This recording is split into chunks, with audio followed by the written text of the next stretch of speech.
Une année de pincement, ma vie en Afrique. Chapitre 8.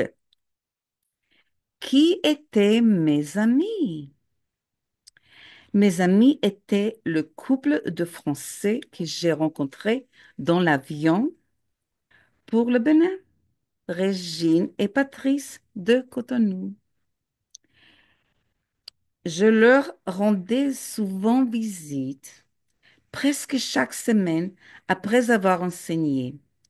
Régine a étudié l'art et nous avions beaucoup de points communs. J'ai aussi beaucoup aimé son mari Patrice et ses deux fils avec qui je mangeais de temps en temps. J'ai surtout sympathisé avec les artistes que j'ai rencontrés, principalement à Porto Novo, la capitale du Bénin. Et bien sûr, avec Julien et Pauline, qui vivaient au centre du Bénin, et leur bon ami Daja, qui est également originaire de Cotonou et qui est toujours mon meilleur ami à ce jour-là. Pauline et Julien ont eu six beaux enfants. J'ai été surprise lorsqu'ils ont envoyé un de leurs enfants à une famille de parents au Togo qui les a aidés à l'élever. Apparemment, c'était quelque chose de courant à l'époque dans la construction entre les familles avec et sans enfants. Leur toilette était dans la cour, dans une cabine où ils avaient mis des briques sur lesquelles je pouvais m'asseoir et me soulager dans un trou dans le sol. J'ai compris que lorsque le trou se remplit, on les bouche et on commence un nouveau trou dans la cour. C'était courant dans de nombreuses maisons que j'ai visitées. La mère de mon ami Daja était une prêtresse vaudou de la communauté Aina Akilotan en langue yoruba. Elle est appelée Ya Alacha, ce qui signifie la mère bénisse.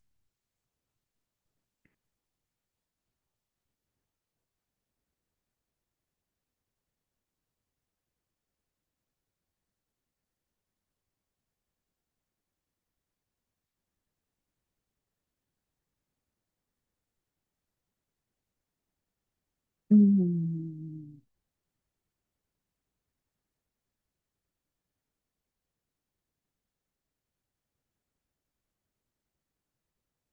Oui, qui, which, oh mon Dieu, ça c'est en anglais. Je, ça c'est le français.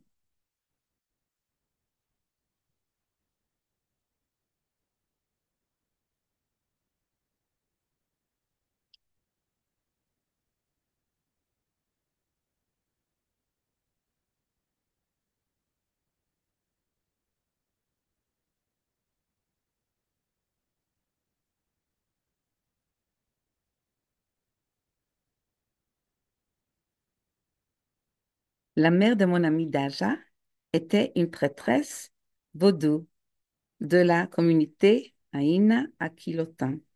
En langue yoruba, elle est appelée Ya Alacha, ce qui signifie la mère bénie.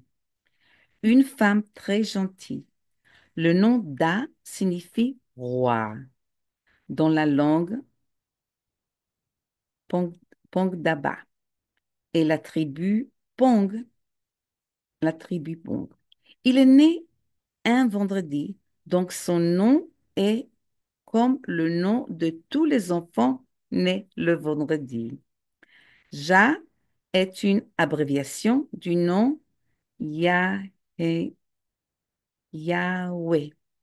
Par conséquent, le titre entier d'Aja signifie roi sage et fort. Déjà est un grand architecte, chanteur et peintre. Je l'ai invité à, à nous rendre visite à Chicago pour présenter son travail lors d'une exposition. Je l'ai organisé à l'Université de Northeastern de Chicago. Lorsqu'il a visité Chicago, il est resté avec nous pendant un mois, puis a emménagé avec mon amie Sheila, qui lui a offert sa guitare en cadeau. Il a également vécu avec un de mes étudiants pendant environ une semaine. À son retour au Bénin, il a écrit et chanté une belle chanson en notre honneur sur Chicago et Skokie, où nous vivions à l'époque, et a même sort un disque.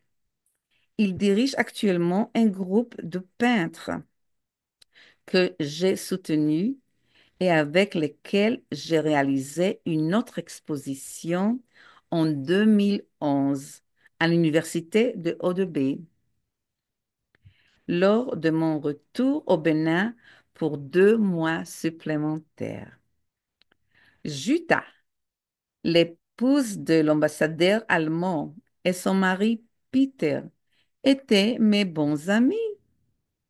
J'ai rencontré l'ambassadeur lorsqu'il est venu à l'Institut pour une visite un jour et également entré dans ma classe. Nous avons discuté et sommes devenus de bons amis. J'avais aussi 2 amis locaux. L'un d'eux était une caissière nommée Radegonde, une locale, bien sûr, que j'ai rencontrée à l'épicerie de Porto Novo. J'ai visité sa maison où j'ai découvert à quoi ressemblent les toilettes d'un immeuble sans eau courante. Elle avait une fille qui avait une poupée blanche qui provenait probablement d'un banc de France. Elle le portait, elle la portait sur son dos comme le font de nombreuses mères dans l'immeuble avec leurs jeunes enfants. La deuxième femme locale vendait de belles chemises et des vêtements de maison en maison. Petit à petit, j'ai appris à connaître quelques habitants supplémentaires. Un avocat, un professeur, un architecte et bien d'autres encore. Bien sûr, mes voisins français étaient aussi mes amis, mais j'étais plus intéressée par le fait de me connaître de me connecter avec les locaux. Les Français disposaient de grandes voitures performantes qui savaient affronter les routes difficiles. Parfois, les week-ends, je me rendais au bord de la mer à Cotonou dans ces grosses voitures françaises et je passais du temps avec elles. Le bord de mer était magnifique avec des palmiers tout le long. Nous sommes à peine entrés dans l'eau, car il y avait généralement du bois flotté et aucun maître nageur sur la plage pour surveiller. De temps en temps, des vendeurs de bijoux passaient et j'achetais ici et là quelque chose d'assez bon marché que j'apportais comme souvenir pour mes amis en Amérique. Beaucoup de locaux voulaient me contacter, mais je ne leur faisais pas tous confiance. Certains me voulaient pour des raisons romantiques, parce que j'étais sans homme. D'autres voulaient profiter de moi financièrement parce que, comparé à eux, j'étais une millionnaire. Bien sûr, tout le monde s'intéressait à moi parce que j'étais un étranger, une étrangère blanche et donc intéressante. C'est pourquoi j'ai décidé de me connecter uniquement avec des artistes et qui j'avais confiance pour être honnête et authentique. J'ai aimé leur approche de la vie. J'ai pu initier une exposition d'art au Centre culturel américain, soutenue par l'ambassade des États-Unis. Dans certains des villages que j'ai visités, il y avait des gens qui n'avaient jamais vu une personne blanche de leur vie. Les enfants couraient après moi.